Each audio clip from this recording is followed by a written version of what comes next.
So there I was.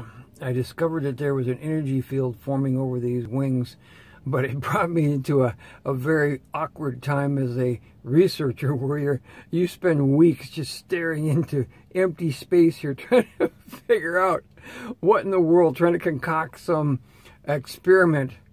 It really makes you feel like an idiot, but you're trying to figure out what in the world is happening here, since I learned that it was not ions.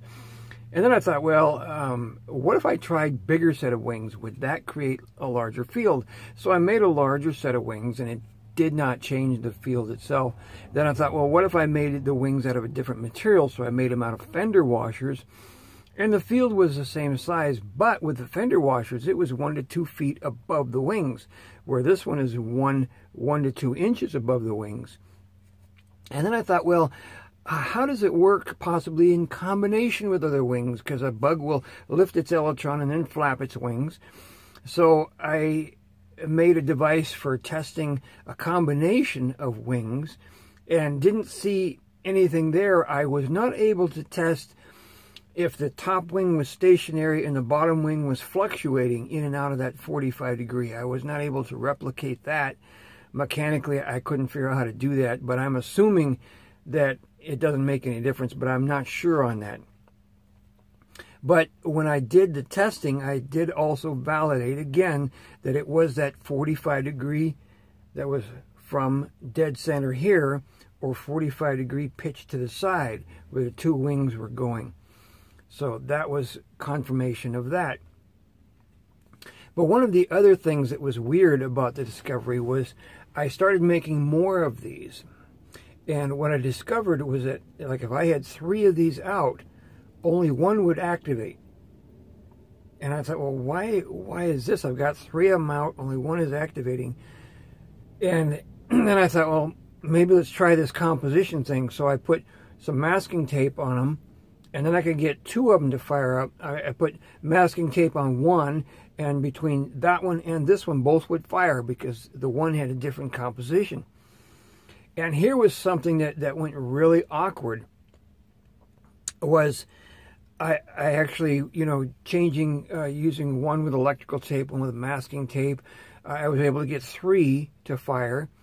And then the next day that I tried it, I couldn't get anything but 1 to fire, no matter what I did.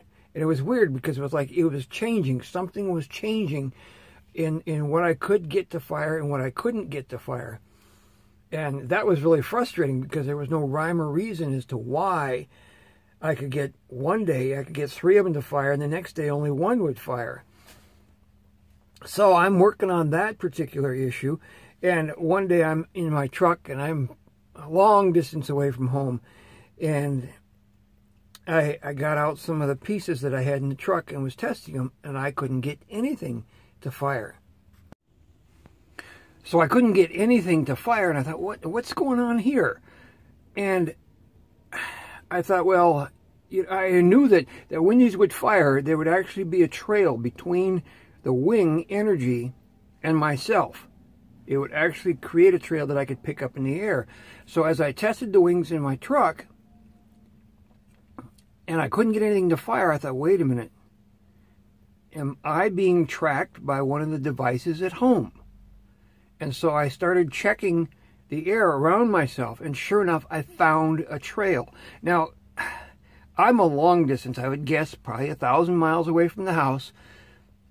And here I've got a trail coming from the device in my house that's hitting me 1,000 miles away.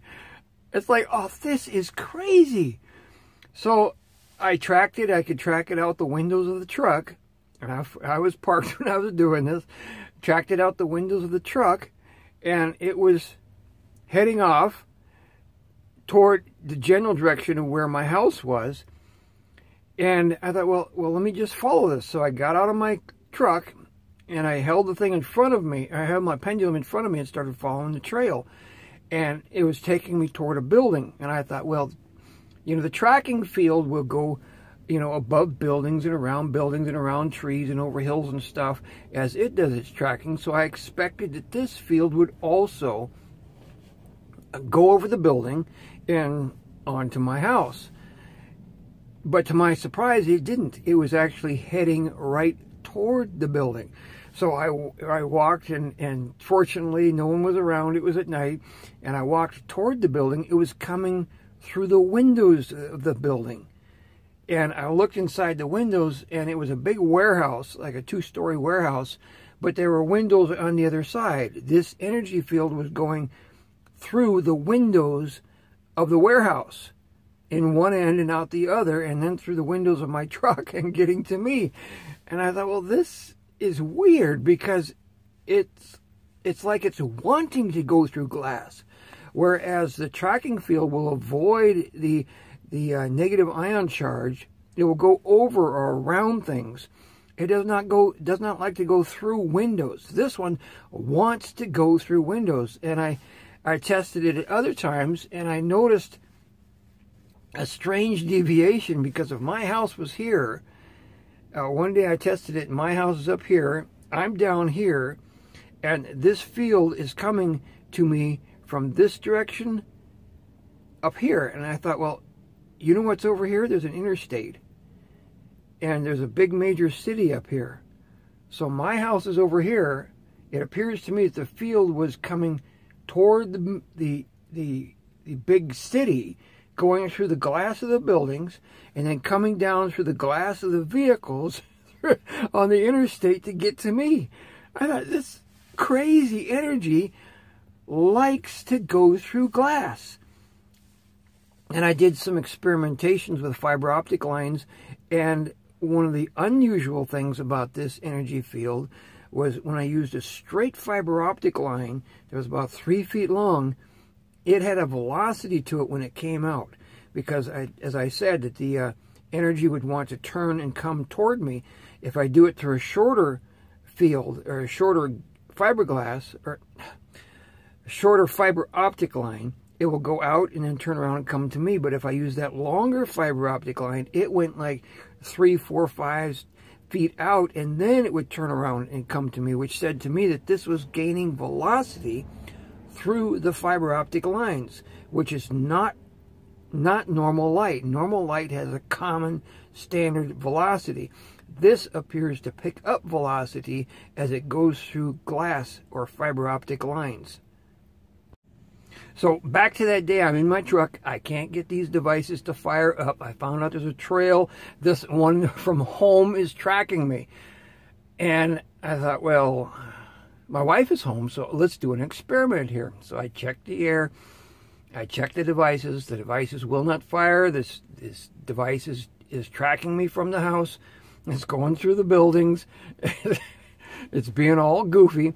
So I got on the phone, I called my wife, and I said, did I leave any of these wings standing up? She said, yes, you still have one of your wings standing up. And I said, okay, are you close to this wing? She said, okay, I'll get over close to the wing. I said, go ahead. And I said, when I tell you, tip the wing on its side. And so I told her, tip the wing on its side right now. And she tipped it over, and I checked the air, and it was like within 3 seconds that field was gone. So I knew that the culprit was that one device at home. And immediately, also, the devices in the truck, one of them fired up. So that confirmed my suspicion that this thing was tracking me all the way from the house. But what kind of a field is this? And why would it only take, like, 1, 2, 3 seconds for the entire thing, a 1,000-mile long trail, to disappear? It felt like it just vanished. Like it didn't start from one end and go to the other. It just like it evaporated.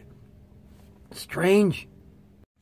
Some other fascinating tidbits about these wings was that energy. I was trying to figure out what it was, running through whatever tests I could figure out. And one of the things that I found is like what I found with the orb, and you'll have to look at my research on the orbs to understand this.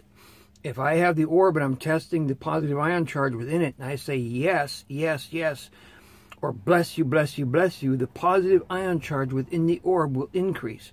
So I tested this, and what I found is that if I say yes, yes, or bless you, that the field that I detect on my body becomes stronger. This field does not increase, but whatever connection it has between me, it goes over my flesh, and the field will grow strong on me. And also, the more time I spent with it, and I spent time monitoring myself with these things running, and going through my day saying, yes, yes, bless you, bless you, bless you, to see what would happen physically if I lived in that field, if that field stayed on me. I didn't really notice anything physically, but what I did notice is over time, these things changed in the fact that now I could have 3 of them or a dozen of them that were identical in composition, and they would all fire up for me. That whatever one I tested would be fired up. Now, I don't know if they're all firing simultaneously, because I can only test one at a time, or if they would fire up, and then that one would shut down, and if I was testing another one, this would shut down, and that one would fire up. So, but that was changing. That now I didn't have to put masking tape on one, and duct tape on another, and electrical tape on another in order to change the composition to get them to fire up. They would all fire up whenever I tested them. So that's one of the reasons this qualifies as a spirit field, is because by saying yes, yes, and bless you, the field changes over my body. Now that's crazy. So there is a spirit field that forms over wings of birds or beetles when they are in this particular angle. And I thought, well, this is really weird. And I was reminded of a very strange verse in the Bible where Jesus said, "Are not 2 sparrows sold for a farthing, but not one of them falls to the ground without your Father." Now, the interesting thing there was I looked at the commentaries on this, and everybody said, well, it's without your Father's attention, without your Father's knowledge, without your Father's supervision, or whatever. But what Jesus said was not a single bird would fall to the ground without your Father. He didn't say your Father's attention or your Father's love or whatever else that the commentators were adding to it. He said without your Father, which to me meant there's a possibility he was talking about your Father's presence. That there would be a spiritual presence over a bird.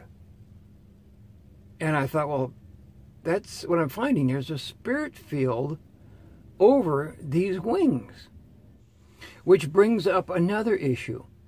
I don't know if you have ever been around butterflies, like in a butterfly pavilion, or whether there's a flock of monarchs or something migrating through. But if you look at a butterfly, their wings are often at that 45-degree field. And if you have ever had the experience where you're around butterflies or in a butterfly pavilion, and it's not just the gentleness and the peacefulness of those flapping wings, but you actually feel like you're sensing a spiritual presence, this might be actually valid. Because if you look at the angle of those wings, they are at a 45-degree angle off of dead center or off the side angle, either vertical or horizontal. So you may want to experiment with that if you're around butterflies. Just sit and see if you can feel or sense a presence, a spiritual presence, as that field forms, because it does form over butterflies when those wings get into that position.